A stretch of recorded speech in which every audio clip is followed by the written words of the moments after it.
안녕하세요, 정미영입니다.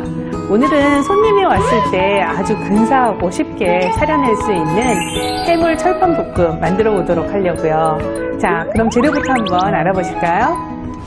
싱싱한 해산물과 각종 채소를 철판에 지글지글 볶아 푸짐하게 즐기는 해물 철판볶음. 지금 만들어 볼까요? 자, 그럼 재료 손질부터 해보도록 할게요. 자, 우선 새우를 준비를 해주시는데, 새우를 고르실 때는 전체적으로 봤을 때 투명한 느낌이 나는 걸로 골라주시고, 지금처럼 이렇게 눌렀을 적에 굉장히 통통하고 탄탄한 느낌, 탄력이 있는 걸로 골라주세요.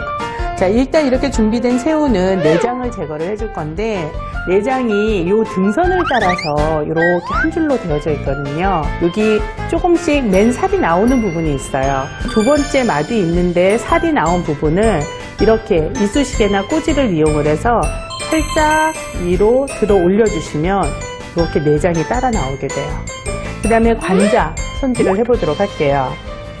자, 관자는 요거는 키조개, 바로 이제 폐주예요. 그래서 요 옆에 부분에 보면 얇은 막이 이렇게 있거든요. 그래서 이런 식으로 껍질처럼 얇은 막이 붙어 있는 거는 제거를 해주셔야지 질기지가 않아요, 나중에. 그래서 옆에 이렇게 잡아당겨지는 것처럼 생긴 끈은 살짝 떠서 전부 이렇게 제거를 해주세요.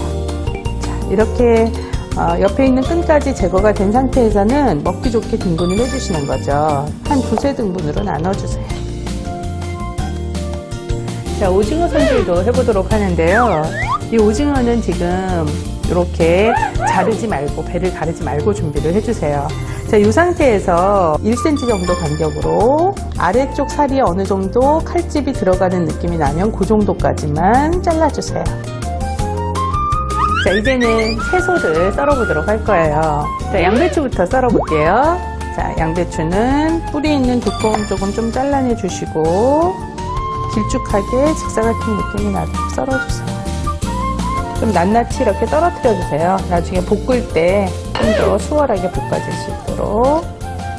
자, 그 다음에는 양파는 한 5mm 정도 폭이 되도록 채로 썰어서 준비를 해주시고요.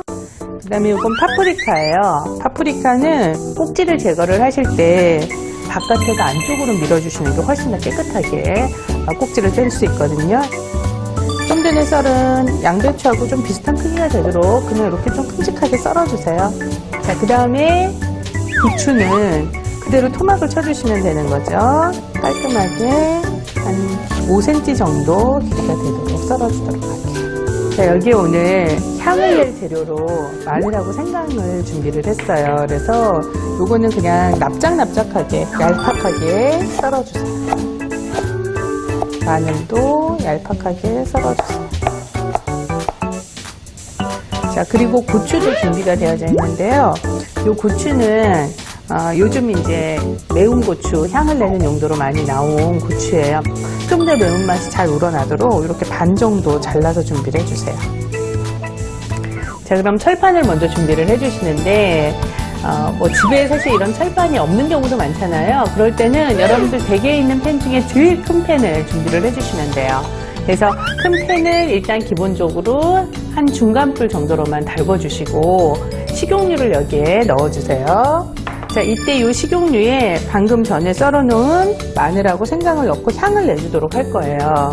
낮은 온도에서 서서히 어느 정도 충분히 향이 우러날 수 있도록 시간을 좀 두시는 게 좋기 때문에 기름을 너무 달구지 않은 상태에서 여러분들이 이렇게 향을 좀 내주시는 거예요. 마늘과 생강의 향을 충분히 내려면 약불에서 서서히 익혀주세요. 자, 이렇게 기포가 생기면서 노릇하게 볶아지는 상태가 되면 이때 고추를 넣어주세요.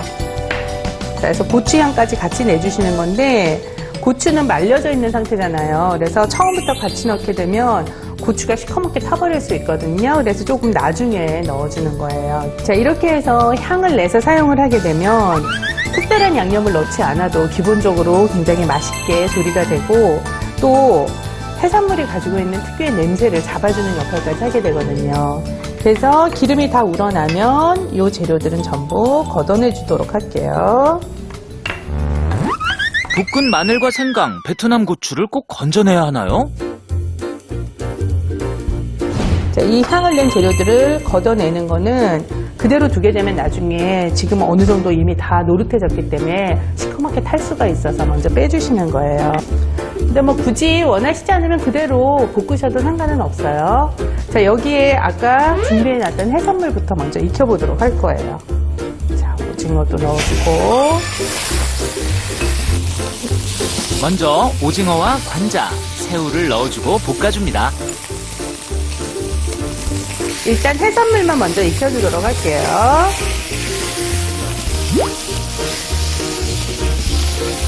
해산물은 언제까지 익혀야 하나요?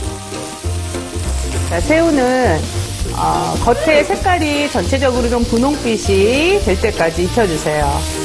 익혀주시고 관자는 겉에 부분이 약간 살짝 노릇한 느낌이 날 때까지만 익혀주시고요. 자, 오징어는 이렇게 아코디언 같은 형태가 되면서 칼집이 벌어지게 될 거예요. 그래서 이런 형태로 좀 멋스러운 느낌이 나도록 익혀주세요. 자, 어느 정도 익었으면 소금과 후추로 기본 간을 좀 해주도록 할게요. 후추도 좀 뿌려주시고요. 일단 익힌 해산물은 먼저 꺼내놓도록 할게요.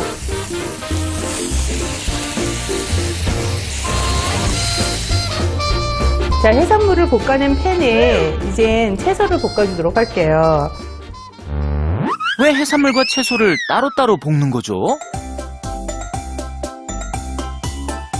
센 불로 볶아주시는데 좀 전에 해산물하고 이 채소를 같이 볶지 않는 이유는 같이 넣어서 볶게 되면 볶으면서 해산물이 지나치게 많이 익혀지게 돼서 오히려 더 단단하고 맛이 없어지거든요. 자, 이렇게 해서 볶아주면 여기에 이제 준비된 숙주를 넣어주시고, 자, 부추도 넣어주세요. 자, 이 상태에서는 너무 오래 볶으시면 안 되고 전체적으로 어우러질 정도로, 그래서 숙주의 아삭함을 살리면서 볶아주시는데 이때 양념으로 지금 간이 거의 안 들어가 있잖아요. 여기에 굴소스를 넣어주시고 약간의 설탕도 넣고 같이 볶아주세요. 그래서 너무 오래 볶으실 필요 없이 양념이 어우러지고 숙주의 아삭함이 그대로 살아있는 정도 상태까지만 볶는다고 생각하고 볶아주시는 거죠. 자, 여기에 좀 전에 볶아놨던 해산물까지 같이 넣고 이제 어우러지게 볶아주면 되죠. 자, 이제 불을 꺼주세요.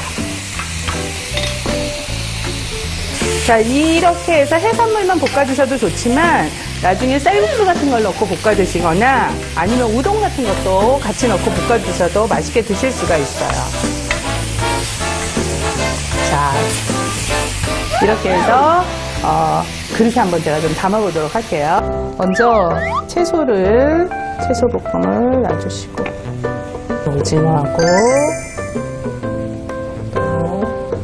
새우도 준비해 주시고, 자, 이렇게 해서 싱싱한 해물이 들어간 해산물 철판볶음 완성됐습니다.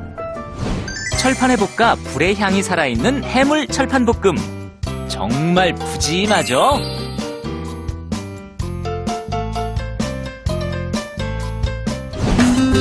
오늘 이 해산물 철판볶음의 가장 중요한 요리 포인트는 바로 해산물과 채소를 각각 센 불에 볶아주셔야 된다는 거예요. 자, 이 부분 꼭 숙지해 주시고 온 가족이 함께 맛있게 만들어 드시기 바랍니다. 다양한 해산물과 채소가 만나 탄생한 해물 철판볶음. 오늘 한번 맛있게 만들어서 드셔보세요.